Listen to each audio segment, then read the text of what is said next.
Hasmukh sir, ધોરણ 10 વિજ્ઞાન પ્રકરણ 6 જૈવિક ક્રિયાઓ. મિત્રો, એના પહેલા વિડીયોની અંદર આપણે સજીવો દ્વારા થતી વિવિધ જૈવિક ક્રિયાઓ જોઈ ગયા હતા. હવે એ ઉપરાંત એક પ્રસરણની ઘટના એ પણ જોઈ ગયા હતા કે પ્રસરણ એટલે પદાર્થ છે એ પદાર્થનું તેની વધુ સાંદ્રતાથી ઓછી સાંદ્રતા તરફ વહન થાય એને પ્રસરણ કહેવાય. જેમાં એક કોષી સજીવો છે એ પ્રસરણની ક્રિયા દ્વારા જ વાતાવરણમાંથી ઓક્સિજન મેળવે છે અને કોષમાં ઉત્પન્ન થયેલો કાર્બન ડાયોક્સાઇડ પ્રસરણની ક્રિયા દ્વારા કોષરસ પટલ મારફતે જ વાતાવરણમાં મુક્ત કરે છે. એટલે આ રીતે ઓક્સિજન અને કાર્બન ડાયોક્સાઇડ જેવા વાયુઓ છે એનું વિનિમય પ્રસરણની ક્રિયા દ્વારા થાય છે. હવે એને રિલેટેડ અહીંયા કેટલાક પ્રશ્નો છે આપણે જોઈએ. પહેલો પ્રશ્ન છે કે શા માટે આપણા જેવા બહુકોષી સજીવોમાં ઓક્સિજનની જરૂરિયાત પૂરી કરવા માટે પ્રસરણ એ અપૂરતી ક્રિયા છે. મિત્રો, એકકોષી સજીવની અંદર મેં વાત કરી કે સજીવનું શરીર એક જ કોષનું બનેલું હોય છે. એટલે એ કોષની સંપૂર્ણ સપાટી, કોષ રસપટલની સપાટી એ પર્યાવરણના સીધા સંપર્કમાં હોય, જેના લીધે એ પ્રસરણની ક્રિયા દ્વારા જરૂરિયાત પ્રમાણે ઓક્સિજન મેળવી શકે છે અને કાર્બન ડાયોક્સાઇડ મુક્ત કરી શકે. પરંતુ બહુકોષી સજીવોની વાત આવે તો બહુકોષી સજીવો પૃથ્વી પરની સજીવ સૃષ્ટિમાં મોટાભાગના બહુકોષી સજીવો છે. એકકોષી સજીવો ઘણા ઓછા છે એમની સરખામણીએ. તો એ બહુકોષી સજીવોમાં ઓક્સિજનની જરૂરિયાત, પ્રત્યેક કોષને ઓક્સિજનની જરૂરિયાત પૂરી કરવા માટે પ્રસરણ અપૂરતી ક્રિયા છે. એક એવો પ્રશ્ન છે. ત્યારબાદ બીજો પ્રશ્ન છે, આ બધા ટેક્સ્ટબુકના પ્રશ્નો છે, ઇનટેક્સ્ટ પ્રશ્નો. કોઈ વસ્તુ જીવંત છે તેમ નક્કી કરવા માટે આપણે કયા માપદંડ એટલે કે કયા આધારનો ઉપયોગ કરીશું? મતલબ કોઈ વસ્તુ જીવંત છે કે સજીવ છે એ શેના આધારે નક્કી કરી શકાય? ત્રીજો પ્રશ્ન છે, કોઈ સજીવ દ્વારા કઈ બાહ્ય કાચી સામગ્રીનો ઉપયોગ થાય છે ખાસ પોષણ માટે? ત્યારબાદ જીવન ટકાવી રાખવા માટે કઈ ક્રિયાઓને આપણે જરૂરી ગણીએ છીએ? તો આ પ્રશ્નોના જવાબ સૌથી પહેલાં જોઈએ અને ત્યારબાદ આગળનો ટૉપિક જોઈશું. તો પહેલો પ્રશ્ન તો જે અહીંયા ચોથા નંબરનો પ્રશ્ન છે કે શા માટે આપણે જેવા બહુકોષી સજીવોમાં ઓક્સિજનની જરૂરિયાત પૂરી કરવા માટે પ્રસરણ અપૂરતી ક્રિયા છે? તો મિત્રો, એકકોષી સજીવની અંદર વાત કરીએ કે સજીવનું શરીર એક જ કોષનું બનેલું હોય અને કોષની સમગ્ર સપાટી છે એ પર્યાવરણના સીધા સંપર્કમાં હોય છે. જ્યારે આપણા જેવા બહુકોષી પ્રાણીઓ છે એમાં ઘણા બધા કોષો એટલે અસંખ્ય કોષોનું શરીર બનેલું હોય છે અને એ કોષો છે એ આસપાસના પર્યાવરણ સાથે બધા જ કોષો પર્યાવરણના સીધા સંપર્કમાં હોતા નથી. આપણા શરીરની વાત કરીએ તો આપણા શરીરની જે બહારની સપાટી છે જેને આપણે ચામડી, ત્વચા કહીએ છીએ, એના કોષો જ સીધા પર્યાવરણના સંપર્કમાં છે, જ્યારે શરીરની અંદરના કોષો છે એ પર્યાવરણના સીધા સંપર્કમાં નથી. સાથે સાથે આપણી શરીર રચના જટિલ અને શરીરનું કદ પણ મોટું છે. જટિલ એટલે મતલબ કે કોષો એકલું કોષોનું શરીર નથી. કોષોમાંથી પેશીનું નિર્માણ થયું છે, પેશીમાંથી અંગો બને, અંગોમાંથી અંગતંત્ર બને અને અંગતંત્રો ભેગા મળી અને આપણું સમગ્ર શરીર બનેલું છે. એટલે શરીર વધુ જટિલ છે અને કદ પણ મોટું છે. આથી સાદા પ્રસરણની ક્રિયા દ્વારા બધા કોષોને જરૂરિયાતનો ઓક્સિજન મોકલી શકાય નહીં. એક ગણતરી મુજબ, એટલે એક ચોક્કસ પ્રકારની ગણતરી મુજબ એવું જાણી શકાયું છે કે ફેફસામાં જે આપણે શ્વાસોચ્છ્વાસની ક્રિયા દ્વારા ઓક્સિજન લઈએ છીએ એમાંના ઓક્સિજનના એક અણુને ફેફસાથી પગના અંગૂઠા સુધી પ્રસરણ દ્વારા પહોંચાડવા માટે 3 વર્ષ જેટલો સમય લાગે. એટલે કે ફેફસામાંથી ઓક્સિજનનો એક અણુ આજે આપણે પ્રસરણની ક્રિયા દ્વારા પગના અંગૂઠા સુધી પહોંચાડવો હોય તો 3 વર્ષે એ ઓક્સિજનનો માત્ર એક અણુ ત્યાં પહોંચે. એટલે આ સમય ખૂબ અત્યંત વધારે છે, જે આપણા માટે એ શક્ય નથી. કારણ કે આપણું અસ્તિત્વ ટકાવી રાખવા માટે આપણા શરીરના પ્રત્યેક કોષને સતત ઓક્સિજનની જરૂર હોય છે અને આટલા લાંબા સમયગાળા ઓક્સિજન મળે તો આપણા કોષો મૃત થઈ જાય. તો આથી આપણે કહી શકીએ કે આપણા જેવા બહુકોષી સજીવો છે એમાં ઓક્સિજનની જરૂરિયાત પૂરી કરવા માટે પ્રસરણ એ અપૂરતી ક્રિયા છે. એટલે કે પ્રસરણ દ્વારા આપણા શરીરના પ્રત્યેક કોષને જેટલું જરૂરી છે એટલું ઓક્સિજન પહોંચાડી શકાય નહીં. આગળનો પ્રશ્ન છે, કોઈ વસ્તુ જીવંત છે તે નક્કી કરવા માટે આપણે કયા માપદંડનો ઉપયોગ કરીશું? એટલે કે કોઈ વસ્તુ જીવંત છે કે સજીવ છે એ આપણે કઈ ક્રિયા શેના આધારે કહી શકીએ? તો એની અંદર હલનચલન, વૃદ્ધિ, શ્વાસોચ્છ્વાસ, કોષ રચના, પોષણ છે, શ્વસન છે, ઉત્સર્જન, આવી બધી જે ક્રિયાઓ છે એ ક્રિયાઓ થતી હોય, ચાલુ હોય તો એ જીવંત છે વસ્તુ અથવા તો એ સજીવ છે એવું આપણે કહી શકીએ.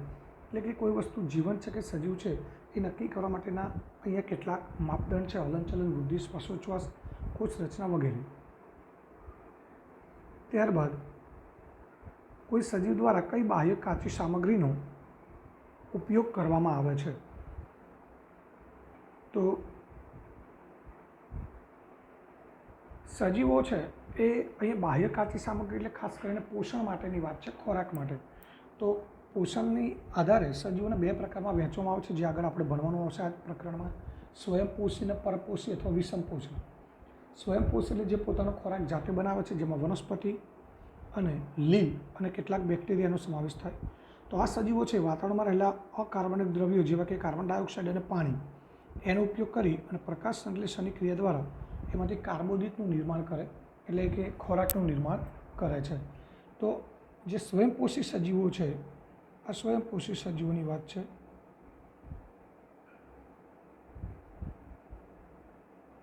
એના માટેની કાચી સામગ્રી છે કાર્બન ડાયોક્સાઇડ અને પાણી, અને પ્રકાશ સંશ્લેષણની ક્રિયામાં એનો ઉપયોગ કરે છે. ત્યારબાદ અહીંયા પરપોષી સજીવોની વાત છે. તો પરપોષી સજીવો છે પોતાનો ખોરાકનું સંશ્લેષણ જાતે કરી શકતા નથી, એટલે અન્ય વનસ્પતિ કે પ્રાણી ઉપર આધાર રાખે. તો એ જે વનસ્પતિ કે પ્રાણીનો ખોરાક તરીકે ઉપયોગ કરે છે એ એમના માટે કાર્બન આધારિત સ્ત્રોત છે. જે પરપોષી સજીવો છે એમના માટે કાર્બન આધારિત સ્ત્રોત એટલે કે અન્ય વનસ્પતિ કે પ્રાણી અને ઉપરાંત ઓક્સિજન, એ બંનેનો એક બાહ્ય કાચી સામગ્રી તરીકે ઉપયોગ કરે છે. કારણ કે આપણે જ્યારે ખોરાક ખાઈએ છીએ ત્યારે ખોરાકનું આપણા શરીરના આંતરડામાં પાચન થાય. પાચિત ખોરાક છે એ આંતરડાની દિવાલ દ્વારા શોષાય અને આંતરડાની દિવાલ સાથે સીધી જ રુધિર વાહિનીઓ જોડાયેલી હોય છે. મિત્રો, ધારો કે આંતરડું છે, હવે એની સાથે રુધિર વાહિનીઓ સીધી જોડાયેલી હોય છે. એટલે પાચિત ખોરાક છે એ નાના આંતરડામાંથી રુધિર વાહિની દ્વારા શરીરના પ્રત્યેક કોષ સુધી પહોંચે છે. આ ખોરાક છે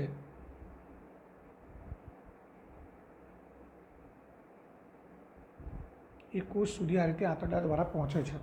એ જ રીતે ફેફસા જે છે, આપણા શરીરમાં જે ફેફસા છે, આ ફેફસા સાથે પણ રુધિર વાહિનીઓ જોડાયેલી હોય છે, અને ફેફસામાંથી ઓક્સિજન છે એ પણ રુધિર દ્વારા જ કોષ સુધી પહોંચે છે. આ રુધિર દ્વારા કોષ સુધી ઓક્સિજન પહોંચે છે. એટલે કે કોષની અંદર ખાદ્ય સ્ત્રોત, ખોરાક અને ઓક્સિજન એ બંને ભેગા થાય છે, અને એનું કોષની અંદર આવેલું કણાપ સૂત્ર, જે આપણે 9મા ધોરણમાં ભણી ગયા હતા, એ કણાપ સૂત્રની અંદર એ ખોરાક અને ઓક્સિજન વચ્ચે પ્રક્રિયા થઈ અને એમાંથી ઉર્જા ઉત્પન્ન થાય છે, અને ઉર્જા ઉત્પન્ન થવાની ક્રિયાને કહેવામાં આવે છે શ્વસન. તો આ રીતે આ જે પરપોષી સજીવો છે એ આ રીતે ખોરાક અને ઓક્સિજન છે એનો ઉપયોગ શ્વસનની ક્રિયામાં કરે છે, અને એ શ્વસનની ક્રિયા દ્વારા એ ઉર્જા ઉત્પન્ન કરે છે, અને ઉર્જાનો રોજિંદા જીવનમાં એ ઉપયોગ કરે છે. હવે ત્યારબાદ આગળ જઈએ.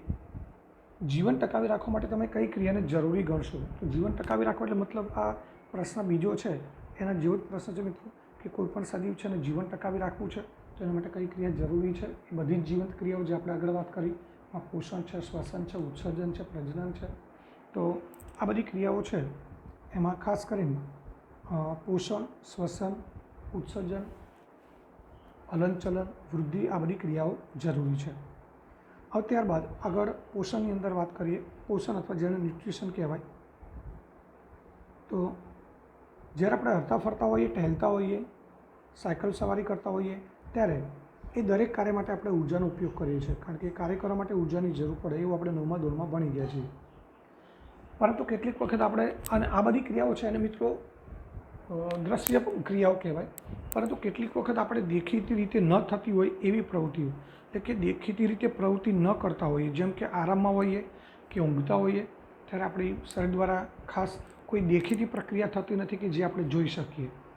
તો એ વખતે પણ આપણા શરીરની પ્રવર્તમાન એટલે આપણે જે સ્થિતિમાં છીએ એ સ્થિતિ જાળવી રાખવા માટે પણ ઉર્જા જરૂર છે. એનું કારણ એ છે કે આપણે આરામમાં હોઈએ ત્યારે પણ આપણા શરીરની અંદર જે આપણને દેખાતી નથી, દ્રશ્ય નથી, એવી ઘણી બધી ક્રિયાઓ, જેમાં છે શ્વસનની ક્રિયા છે, રુધિરાભિસરણ છે, વૃદ્ધિ વિકાસની પ્રક્રિયા છે, આ બધી ક્રિયાઓ થતી જ હોય છે।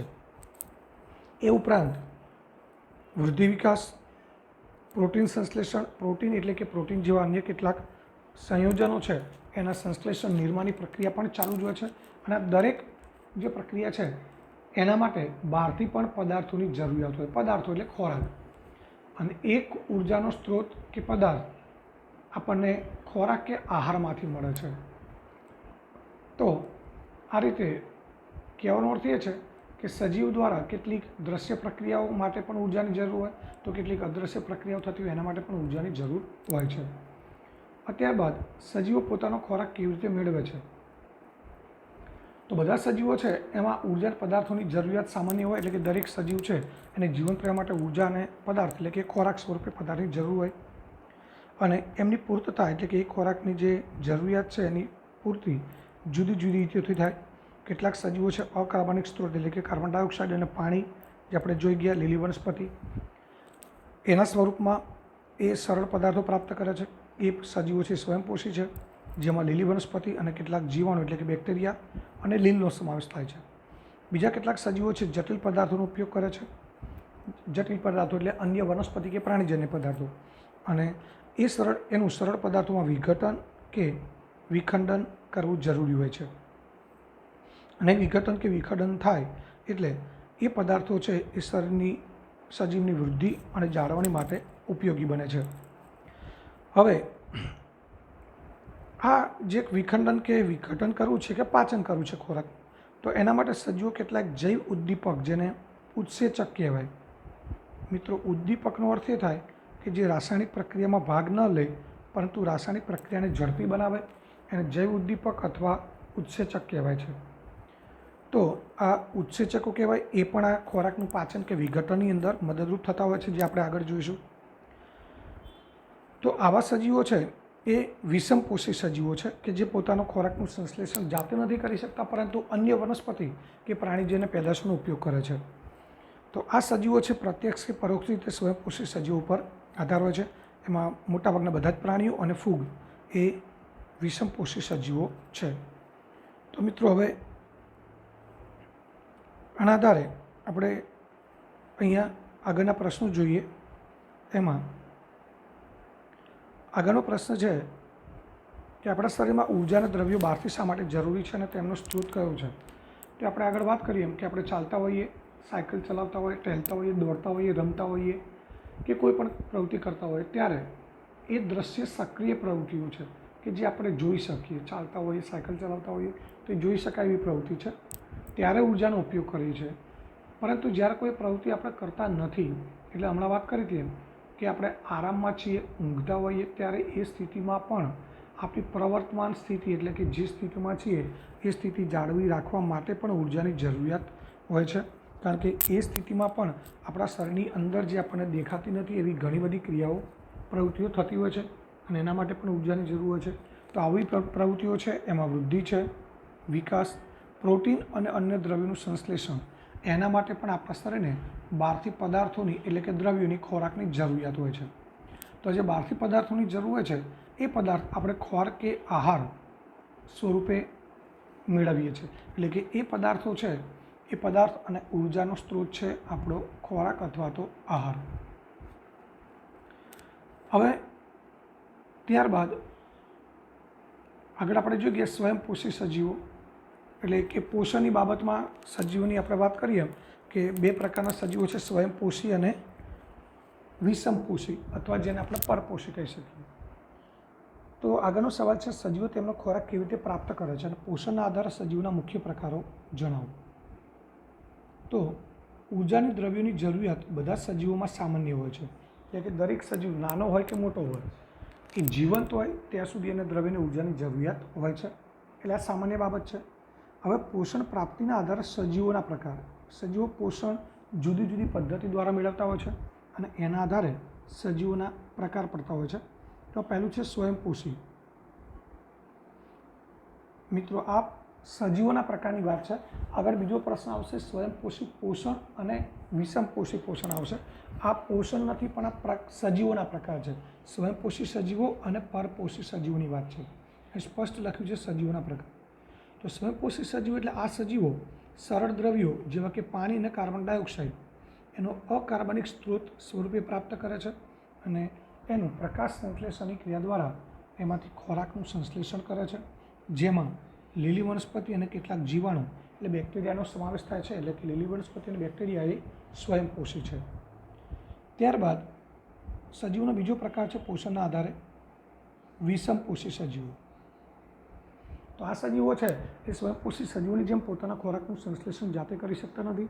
એટલે આ સજીવો અન્ય સજીવોમાંથી જટિલ પદાર્થો, વનસ્પતિજન્ય કે પ્રાણીજન્ય જટિલ પદાર્થો ખોરાક સ્વરૂપે મેળવે છે. ત્યારબાદ તેનું સરળ પદાર્થોમાં વિઘટન અથવા તો બીજા શબ્દોમાં પાચન કહેવાય, પાચન કરે છે. અને એ ક્રિયા માટે જૈવિક ઉદ્દીપકો, જેને આપણે ઉત્સેચકો કહીએ, જે મેં આગળ તમને સમજાવ્યું કે જટિલ પદાર્થો એટલે આપણે જે ખોરાક ખાઈએ છીએ, અનાજ, કઠોળ, શાકભાજી, એ દરેક દૂધ કે દૂધની બનાવટો એ બધું જટિલ પદાર્થો છે. એનું આપણા શરીરમાં પાચન થાય એટલે એ સરળ પદાર્થમાં પાચન અથવા વિઘટન થયું કહેવાય. અને એ માટે જૈવિક ઉદ્દીપક એટલે ઉત્સેચકોનો પણ ઉપયોગ થતો હોય છે, જેને પાચક ઉત્સેચકો પણ કહેવાય છે. તો આ રીતે વિષમપોષી સજીવો છે એ પોષણ માટે, પોતાનું અસ્તિત્વ ટકાવી રાખવા માટે પ્રત્યક્ષ કે પરોક્ષ રીતે સ્વયંપોષી સજીવો પર આધાર રાખે છે. પ્રત્યક્ષ કે પરોક્ષ રીતે એનો અર્થ એ થાય કે જે સજીવો લીલી વનસ્પતિનો ખોરાક તરીકે ઉપયોગ કરે છે, એટલે જેને આપણે તૃણાહારી કહીએ છીએ, એ સીધા પ્રત્યક્ષ સ્વયંપોષી પર આધારિત છે. પરંતુ જે માંસાહારી સજીવો છે એ લીલી વનસ્પતિનો ખોરાક તરીકે ઉપયોગ નથી કરતા, પરંતુ લીલી વનસ્પતિનો ખોરાક તરીકે ઉપયોગ તૃણાહારીઓ કરે છે. અને તૃણાહારીનો ઉપયોગ આ જે વિષમપોષી સજીવો છે એ ખોરાક તરીકે ઉપયોગ કરે છે. એટલે કે તૃણાહારી છે એમને ખોરાક વનસ્પતિમાંથી મળે અને માંસાહારી છે એમને ખોરાક તૃણાહારીમાંથી મળે. એટલે એવું કહી શકાય કે માંસાહારી છે એ પરોક્ષ રીતે લીલી વનસ્પતિ પર આધારિત છે.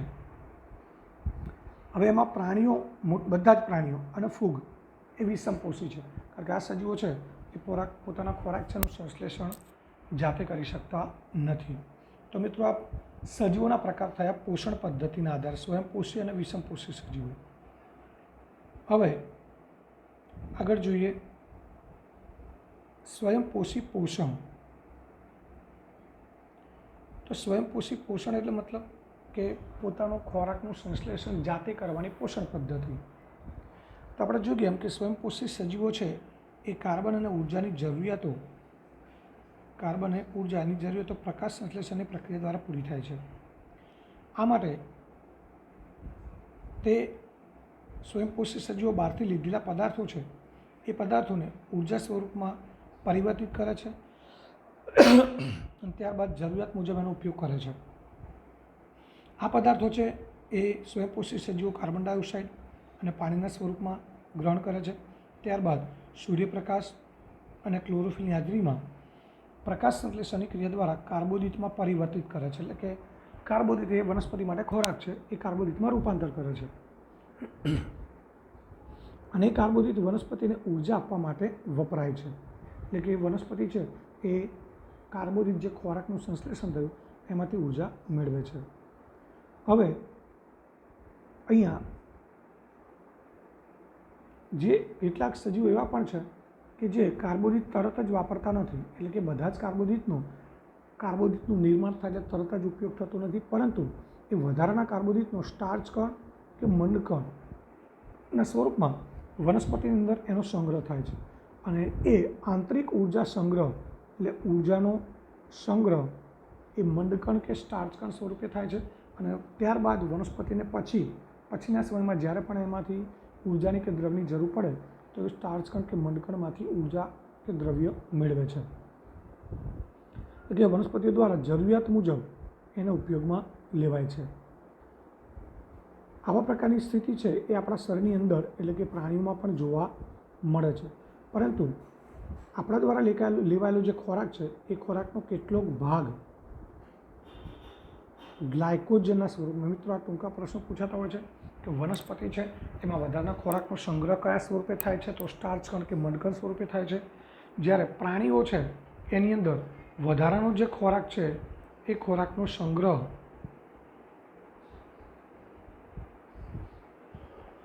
ગ્લાયકોજન સ્વરૂપે થતો હોય છે. એટલે આ ખાસ આપણે યાદ રાખીશું. વનસ્પતિની અંદર વધારાનો ખોરાક છે એનો સંગ્રહ સ્ટાર્ચ કણ કે મંડકણ સ્વરૂપે થાય અને પ્રાણીની અંદર ગ્લાયકોજન સ્વરૂપે થતો હોય છે.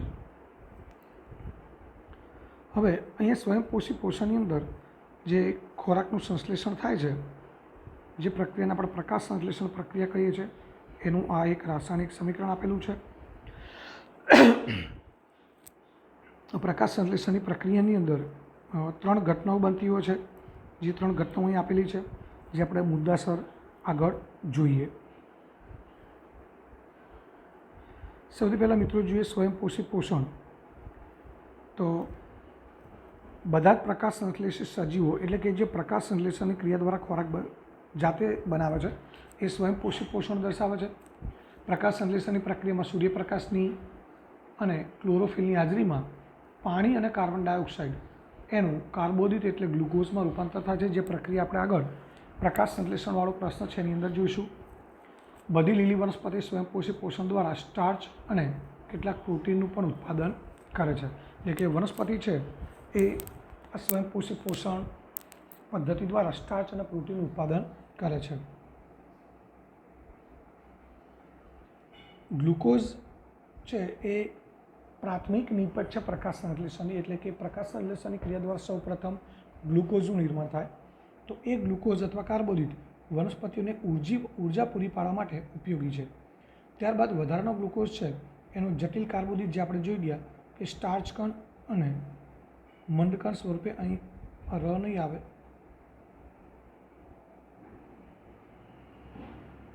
સ્ટાર્ચ કણ કે મંડકણ સ્વરૂપે સંગ્રહ થાય છે અને તે આંતરિક ઉર્જાની જેમ કાર્ય કરે છે.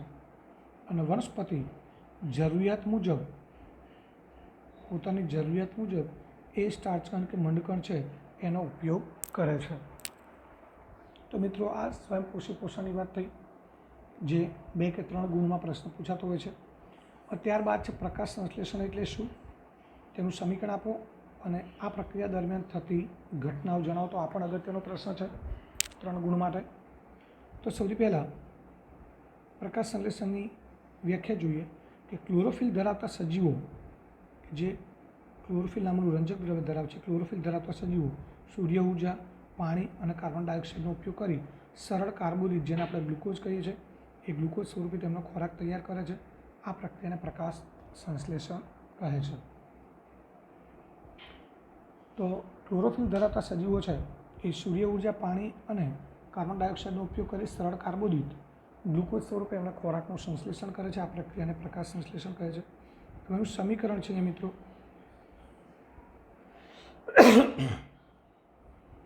એ સમીકરણને સૌથી પહેલાં આપણે આ સંતુલિત સમીકરણ છે, તો અસંતુલિત સમીકરણ આપણે પહેલાં જોઈએ, ત્યારબાદ એને આપણે સંતુલિત કરીશું. તો પ્રકાશ સંશ્લેષણની પ્રક્રિયામાં પદાર્થ તરીકે કાર્બન ડાયોક્સાઇડ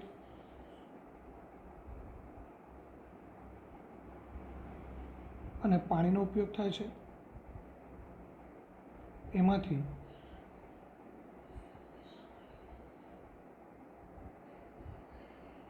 C6H12O6 જે ગ્લુકોઝનું રાસાયણિક સૂત્ર છે,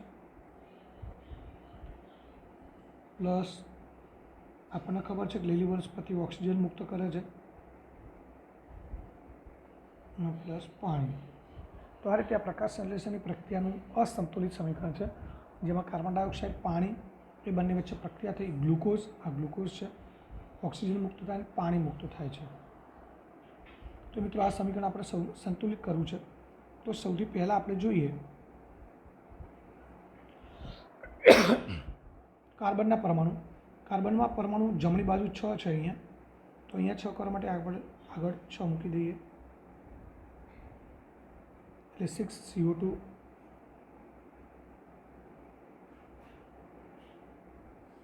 અહીંયા આપણે સમીકરણ છે એ ફરીથી લખવું પડશે.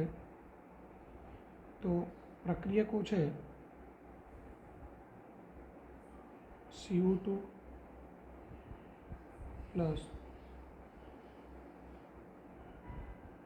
H2O, નિપજ છે glucose C6H12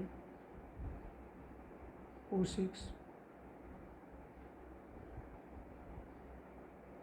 plus oxygen plus H2O પાણી. તો પ્રકાશ સંશ્લેષણની પ્રક્રિયા છે એનું આ અસંતુલિત સમીકરણ થયું. હવે આપણે સંતુલિત કરવું છે આને, તો એના માટે સૌથી પહેલાં આપણે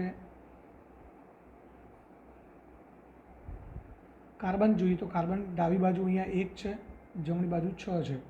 તો કાર્બન સરખા કરવા માટે આપણે અહીંયા 6 મૂકી દઈએ. કાર્બન સરખા થઈ ગયા. હવે ત્યારબાદ આગળ જોઈએ હાઇડ્રોજન. હાઇડ્રોજન ડાબી બાજુ 2 છે, જમણી બાજુ અહીંયા 12 અને 2 14 છે. તો હવે અહીંયા આપણે સૌથી પહેલાં કાર્બન સરખા કરી દીધા. હવે 12 ને 2 14 છે, તો અહીંયા આપણે 14 કરવા માટે આગળ 7 મૂકવા પડે હાઇડ્રોજનની આગળ. પરંતુ હાઇડ્રોજનની આગળ 7 મૂકીએ એટલે ઓક્સિજન અહીંયા 7 મૂકવાથી ઓક્સિજન 7 અને અહીંયા 6 દુ 12, 12 ને 7 19 થશે. એટલે ઓક્સિજનની સંખ્યા 19 થશે. હવે એ ઓક્સિજન 19 છે, જમણી બાજુ અહીંયા 6 અને 2 8 ને 1 9 છે. તો ઓક્સિજન આપણે જમણી બાજુ 19 કરી શકીએ નહીં. સાથે સાથે હાઇડ્રોજન અહીંયા 14 થઈ ગયા.